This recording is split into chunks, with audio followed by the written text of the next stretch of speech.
महावीर जैन का जीवन और उनकी शिक्षाएं।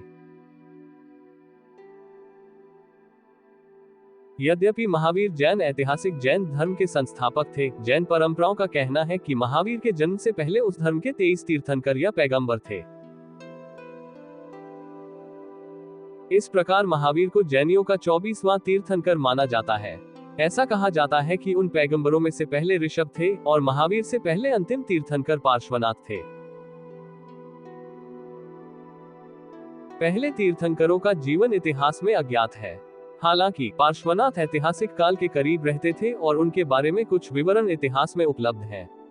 लेकिन कहा जाता है कि उनकी भी मृत्यु महावीर से 250 वर्ष पहले 100 वर्ष का पूर्ण जीवन जीने के बाद हुई थी। पार्श्वनाथ बनारस के क्षत्रिय राजा अश्वसेन के पुत्र थे। 30 वर्ष की आयु में उन्होंने सत्य की खोज में घर त्याग दिया और कठिन तपस्या के बाद उन्हें ज्ञान प्राप्त हुआ। उन्होंने बड़ी संख्या में शिष्यों को एकत्रित किया जिन्हें उन्होंने अपने सिद्धांतों का उपदेश दिया। उनके विश्वास के अनुयायियों को 4 महान प्रतिज्ञाएं लेने के लिए कहा गया था, अर्थात हिंसा या जीवन को चोट पहुंचाने का त्याग करना, हमेशा सच्चा रहना, दूसरों की संपत्ति न लेना और स्वयं की संपत्ति पर कब्जा न करना।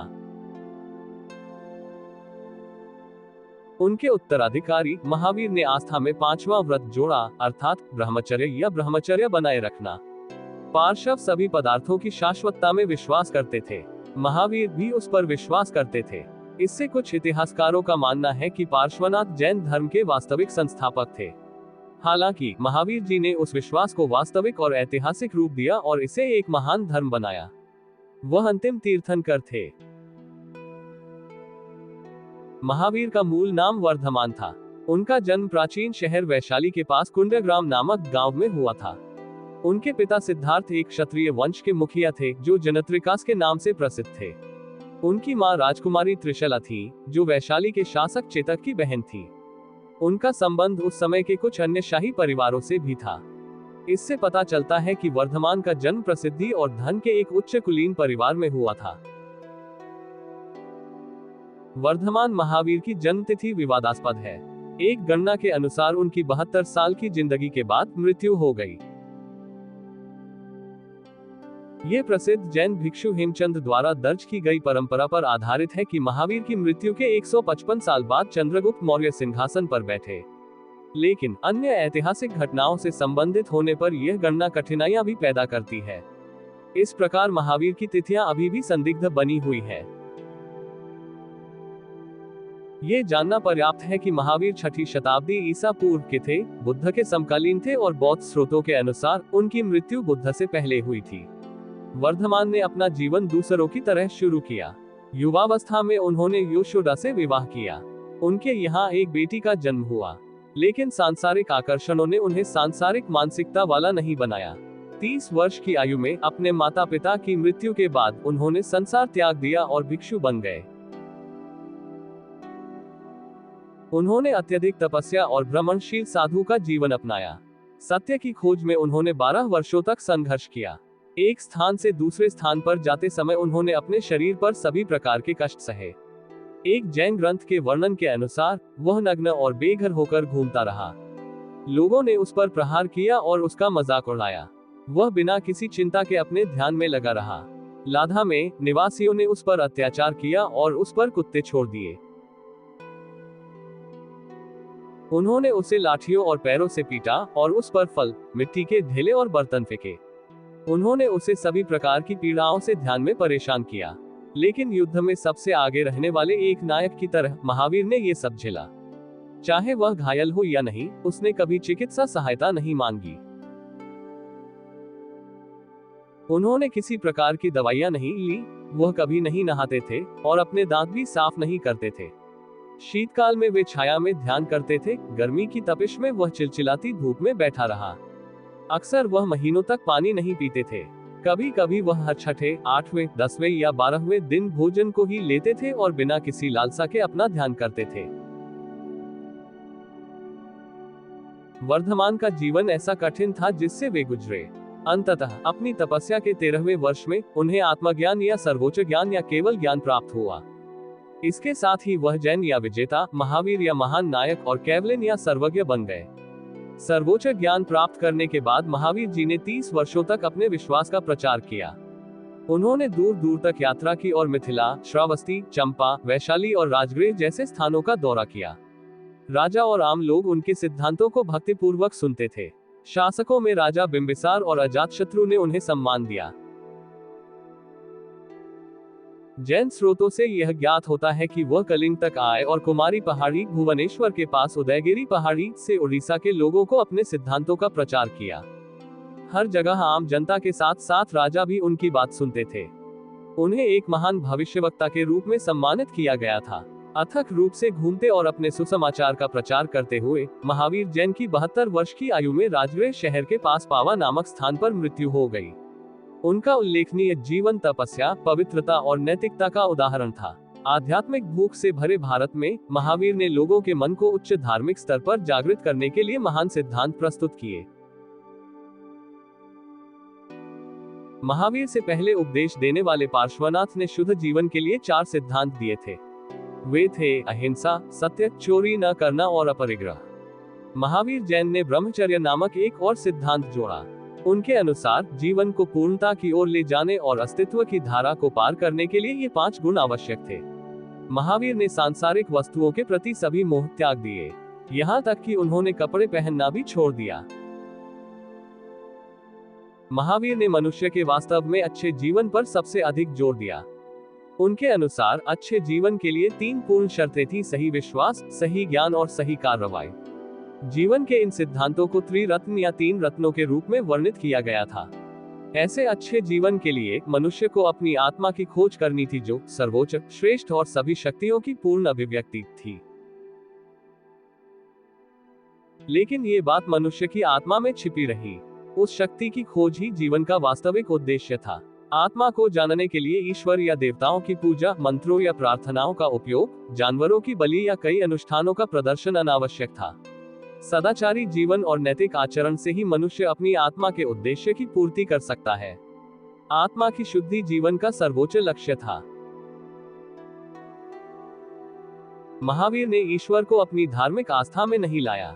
जबकि ब्रह्मांड शाश्वत था, उन्हें इसके पीछे कोई रचयिता नहीं मिला। न ही उन्हें ब्रह्मांड को नियंत्रित और विनियमित करने के लिए किसी निर्माता की भूमिका मिली।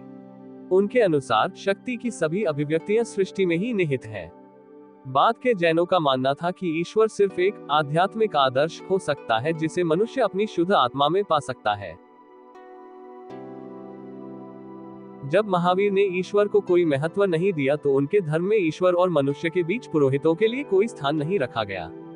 इस प्रकार धर्म के क्षेत्र में ब्राह्मणवादी वर्चस्व का विरोध शुरू हुआ। चूंकि देवताओं की पूजा, प्रार्थनाएं, मंत्रों का महत्व और पुरोहित वर्ग की आवश्यकता को नकार दिया गया था, वेदों और उपनिषदों को भी जैन विचार में महत्व नहीं दिया गया था। जैन धर्म में कर्म और पुनर्जन्म के सिद्धांत में आस्था पूर्ण थी। मनुष्य को जीने के लिए काम करना पड़ता है, इसलिए उसकी आत्मा विभिन्न कार्यों में लगी रहती है। महावीर ने कर्म पर सर्वाधिक बल दिया। उन्होंने सभी मौजूदा चीजों को 2 श्रेणियों में विभाजित किया: सजीव और निर्जीव। सभी प्राणियों को जीव कहा गया है। शरीर में प्रत्येक जीव आत्मा था। चूंकि जीव भौतिक या भौतिक रूप में अस्तित्व में था, इसलिए वह क्रिया या कर्म से बंध गया। इस प्रकार मनुष्य मानसिक, मौखिक और शारीरिक गतिविधियों के साथ अस्तित्व में रहने के लिए बाध्य था। इसलिए स्वाभाविक रूप से उसकी आत्मा उसके कर्म के अधीन हो गई। यही कर्म था जिसने आत्मा का भविष्य तय किया। यदि मनुष्य ने मन, वाणी और शरीर से सही कर्म नहीं किया तो उसे अपने कर्मों का फल भोगना ही पड़ेगा। इस प्रकार कर्म शाश्वत नियम था। बुरे या अच्छे कर्म का परिणाम बुरा या अच्छा ही होगा और इससे कोई बच नहीं सकता था। मनुष्य जन्म और पुनर्जन्म के माध्यम से पापों की सजा भुगतने के लिए बाध्य था। पुनर्जन्म का अंतहीन चक्र तब तक जारी रहेगा जब तक मनुष्य पुनर्जन्म से मुक्त होने के लिए अपने विचारों, शब्दों और कार्यों को पूर्ण नहीं कर लेता। इस कर्म विधान में किसी भी ईश्वर के लिए मनुष्य के उद्धारकर्ता या दंड देने वाले के रूप में कार्य करने के लिए कोई जगह नहीं थी। कोई भी प्रार्थना या पूजा मनुष्य को उसके कर्मों से नहीं बचा सकती। जैन विचारधारा में ईश्वर की कृपा या क्षमा का कोई स्थान नहीं था। अपने अच्छे या बुरे भविष्य के लिए जिम्मेदारी केवल मनुष्य की थी। जैन विचार ने इस धारणा को झटका दिया कि मनुष्य पुजारियों की सहायता से प्रार्थना या पूजा द्वारा या जानवरों की बलि देकर देवताओं को प्रसन्न करके अपने गलत कार्यों से बच सकता है। महावीर ने मनुष्य के सही आचरण पर बहुत जोर दिया। वह चाहते थे कि मनुष्य दो कमजोरियों अर्थात राग और द्वेष पर विजय प्राप्त करे। आसक्ति से स्वार्थ और लोभ उत्पन्न हुआ, जबकि द्वेष से घृणा और क्रोध आया। आचरण के उच्चतम मानक का मतलब दोनों से मुक्ति है। अहिंसा में पूर्ण विश्वास को जैन धर्म में सर्वोच्च स्थान प्राप्त है। प्रत्येक प्राणी का जीवन पवित्र माना जाता था। मनुष्य की तरह छोटे से छोटे जीव में भी जीवन था, इसलिए ये सर्वोच्च पाप था कि मनुष्य अन्य प्राणियों के जीवन को नष्ट कर दे।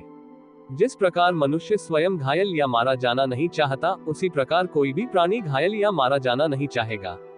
जैन धर्म के अनुसार प्रत्येक जीवित प्राणी के जीवन की रक्षा और संरक्षण करना मनुष्य का कर्तव्य था। महावीर जैन के लिए अहिंसा का पालन प्रत्येक मनुष्य का सर्वोच्च कर्तव्य था।